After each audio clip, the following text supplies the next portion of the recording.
Welcome to అక్షితాక్. చింత చిగురుతో ములక్కాయ curry. Hello అండి, ఈ వీడియోలో ములక్కాయ చింత చిగురు కర్రీ అయితే చేస్తున్నాను. ఏంటి చింత చిగురు కర్రీస్ ఎక్కువ చేస్తుంది అనుకుంటున్నారా? ఇలా చింత చిగురు వచ్చినప్పుడే కదా మనం వండుకోవాలి.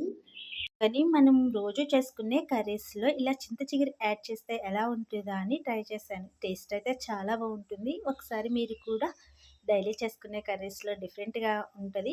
ఒకసారి చింత చిగురు వేసి ట్రై చేయండి. ఇప్పుడైతే ఒక గిన్నెలోకి వాటర్ తీసుకున్నాను, ఎందుకంటే కట్ చేసిన ములక్కాయలు వేసుకోవటానికి.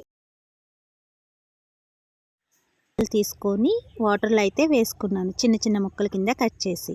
ఈ ములక్కాయలు చాలా లావుగా ఉన్నాయి, అందుకని లోన ఉడకవని చెప్పేసి కొంచెం అయితే వాటర్ పోసుకొని ఉడకబెట్టుకున్నాను. మరి ఎక్కువ ఉడికితే ములక్కాయ ముక్కలు ముక్కలుగా అయిపోయి టేస్ట్ అయితే అసలు బాగోదు. అందుకని ముక్కని ఎక్కువసేపు అయితే ఉడకబెట్టుకోవద్దు.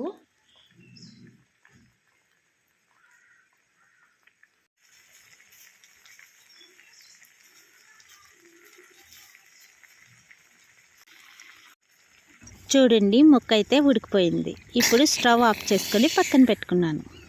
చూడండి, వాటర్ కూడా ఎక్కువ అయితే పోయలేదు, కొంచెం పోసుకొని బాయిల్ చేసుకున్నాను.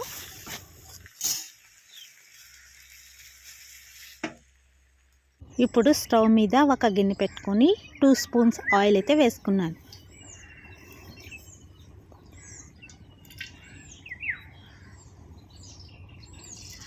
ఆయిల్ హీట్ ఎక్కాక ఆవాలు, జీలకర్ర, శనగపప్పు, కరివేపాకు, వెల్లుల్లి రెమ్మలు కొంచెం వేయించుకున్న తర్వాత కట్ చేసి పెట్టుకున్న ఆనియన్స్, పచ్చిమిర్చి అయితే వేసుకున్నాను. ఎప్పుడైనా ఉల్లిపాయలు వేయించేటప్పుడు లో ఫ్లేమ్లో పెట్టే వేయించుకోవాలి. ఎక్కువ పెట్టి వేయించుకున్న అంత టేస్ట్ అయితే ఉండదు. లో ఫ్లేమ్లో పెట్టి వేయించుకోండి.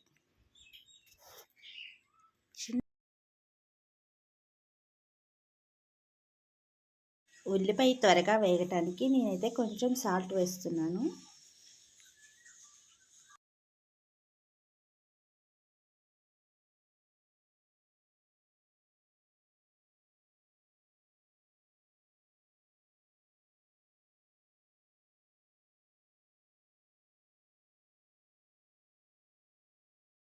చూడండి, ఉల్లిపాయ అయితే వేగిపోయింది.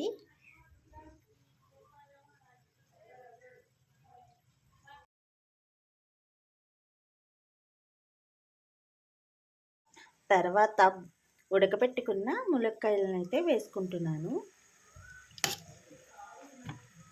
చూడండి, వాటర్ కూడా ఏమీ లేవు ములక్కాయలో.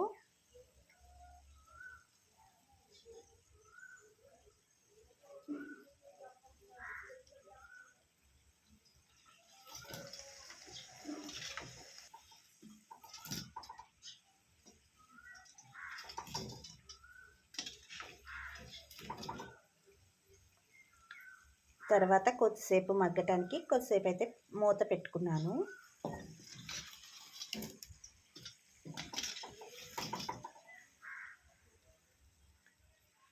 ఇప్పుడు కొంచెం పసుపు,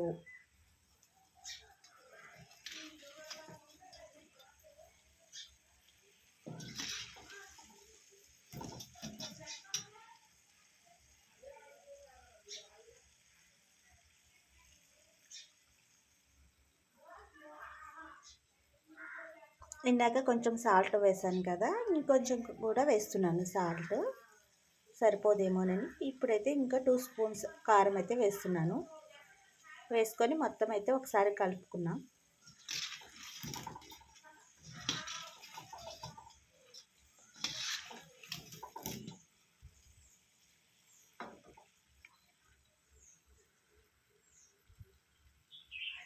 ఇలా అంతా కలిపాక ప్లేట్ అయితే వేసుకున్నాను. చూడండి, ఇప్పుడు ఆయిల్ అంతా పైకి వచ్చేసింది.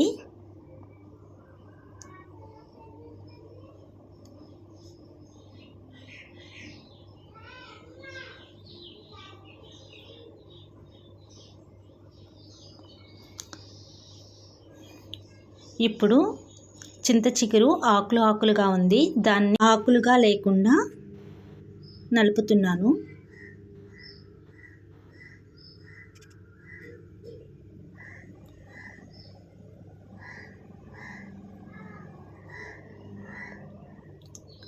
తర్వాత కర్రీలో అయితే వేస్తున్నాను.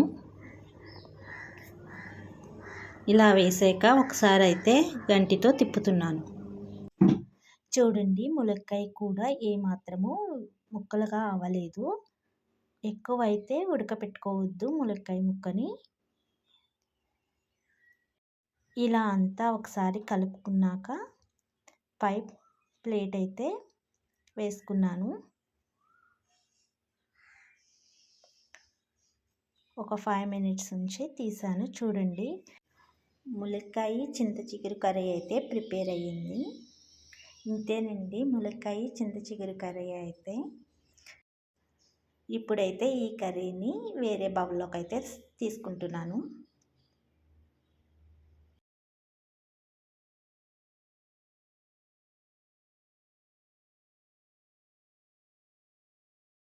ఈ కర్రీని వేడివేడి అన్నంలో వేసుకుని తింటే పుల్లపుల్లగా చాలా టేస్టీగా ఉంటుంది. ఒకసారి మీరు కూడా ట్రై చేసి చూడండి. నా వీడియో మీకు నచ్చినట్లయితే లైక్ చేయండి, షేర్ చేయండి, సబ్స్క్రైబ్ చేయండి ప్లీజ్.